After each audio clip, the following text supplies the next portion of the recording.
वानविष्टं मंगलं गरुड़ध्वज मंगलं पुंडरीकाक्षाय मंगलाय तनोहरि सर्वमंगल मांगल्ये शिवे सर्वार्थ साधके शरणे त्र्यंबके गौरी नारायणी नमस्ते।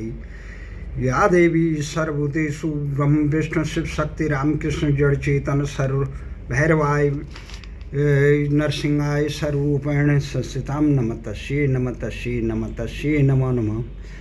ओम प्रथमं शैलपुत्री च द्वितीया ब्रह्मचारिणे तृतीय चंद्रघंटेति कुष्मांडेति चतुर्थकं पंचमं स्कंदमातेति षष्ठं कात्यायनी च सप्तम कालरात्रि च महागौरी अष्टकं नवम सिद्धिदात्री च नवदुर्गा प्रतिकीर्त उक्ताता नामानि ब्राह्मणे महात्मना।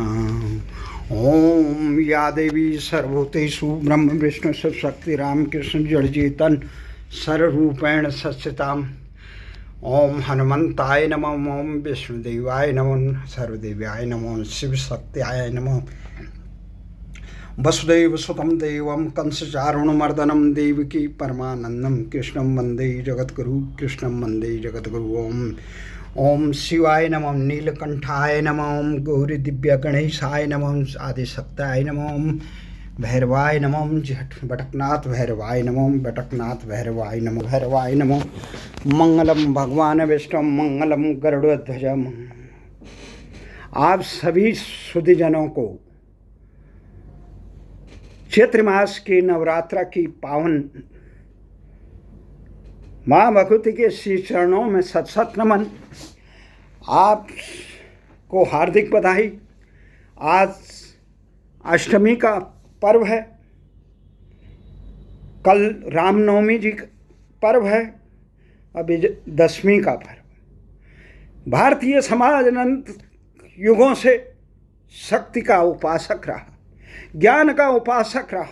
माँ भगवती कई रूपों में, नवदुर्गे के रूप में, किसी शैलपुत्री की तरह है, कहीं माँ काली की तरह है, कहीं सिद्धिदात्री की तरह है, ममत्व की तरह है, कहीं सहारक की तरह है।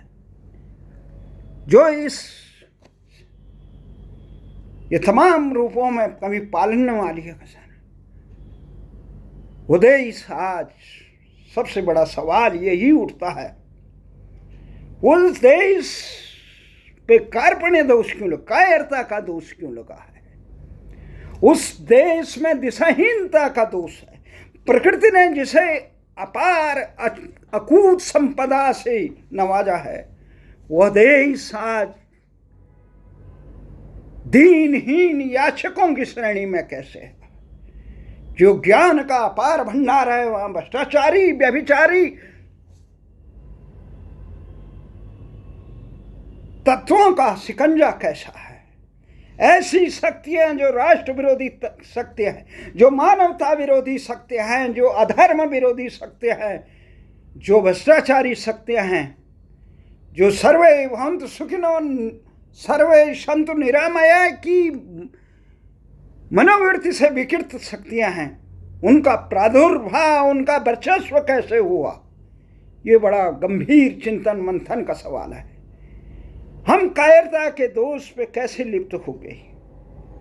ये चिंतन और मंथन का सवाल है भारतीय संस्कृति के लिए, भारतीय मनीषा के लिए। और भारतीय मनीषा का है जो विश्व को ज्ञान का मार्ग दे, जीवन पद्धति दे, जीने की व्यवस्था दे। अज्ञानता और स्वार्थ में, दिशाहीनता के चक्कर में पथभ्रष्ट हुए विश्व समुदाय को दिशा देने का अरुण यह मदमय देश हमारा, जहां पहुंच अनजान क्षतिज को मिलता है एक सहारा। जो कामायनी में जयशंकर प्रसाद जी ने किस प्रकार से एक चित्रण किया था, आज कायरता का विष है। इसका मूल कारण क्या है? मूल कारण है हम अपने मूल स्वभाव को भूल के प्रकृति प्रदत्त अपने ज्ञान और अपने पथ को भूलकर अंग्रेजों के गुलाम बने हैं। गुलाम मानसिकता के कारण अपनी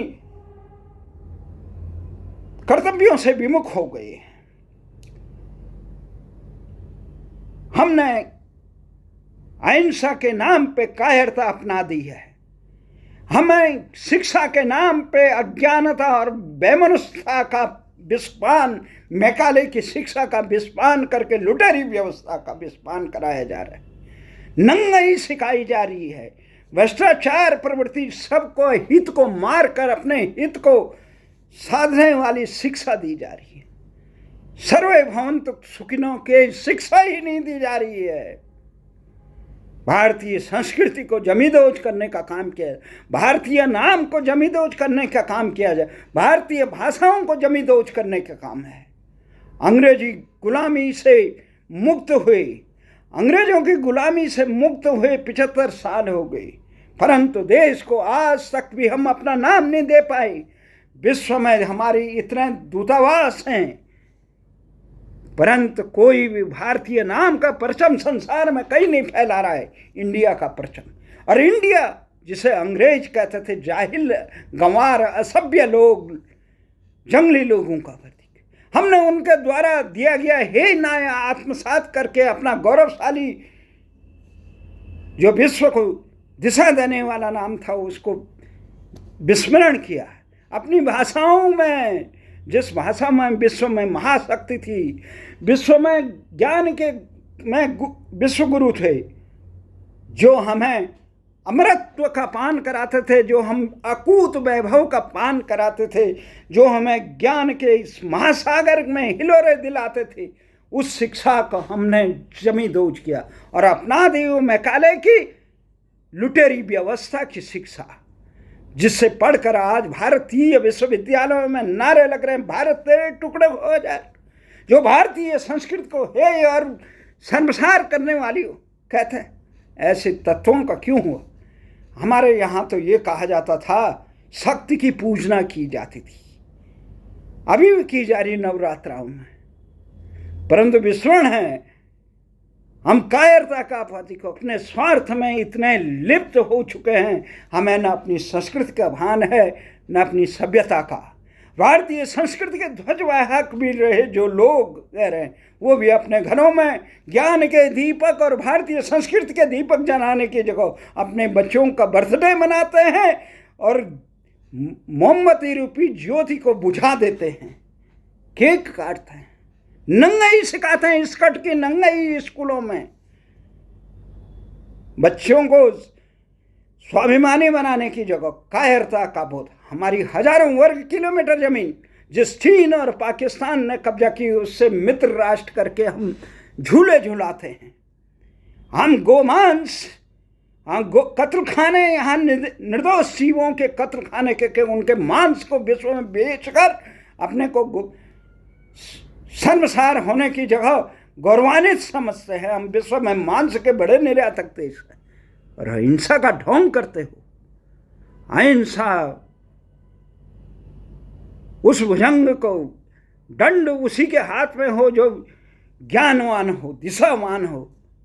यहाँ तो स्वार्थ लोलूप लोगों के आगे। रामचंद्र जी हमारे आराध्य रहे, रामकृष्ण, माँ भगवती, शिव शक्ति जो तांडव करते हैं अधर्मियों का। अधर्म कौन है? जिसे दया धर्म का मूल है, पाप मूल अभिमान, जो सर्वभूत हिते रहता की बात नहीं, जो कहते हैं केवल हम ही हैं और दूसरे नहीं। ये राक्षस प्रवृत्ति को, जो भारतीय लोग अन्य लोगों की जीवन को तहस नहस करने में ही जिनके जीवन का था, वो राक्षसों का। इसलिए ये कहा गया है सत्यमेव जयते, सत्य का, सत्य तत्व का आत्मसात करने। और सत्य तत्व क्या कहते हैं? भगवान राम कृष्ण हमेशा ये अन्याय के खिलाफ संघर्ष करने का, अन्याय के खिलाफ आवाज उठाने का, ये मूल प्रवृत्ति भारतीयों में जमींदोज हो गई। सरकारें चाहे किसी की भी हो, जो भ्रष्टाचार कर रही है उसके खिलाफ आवाज उठाने का साहस नहीं, जो महंगाई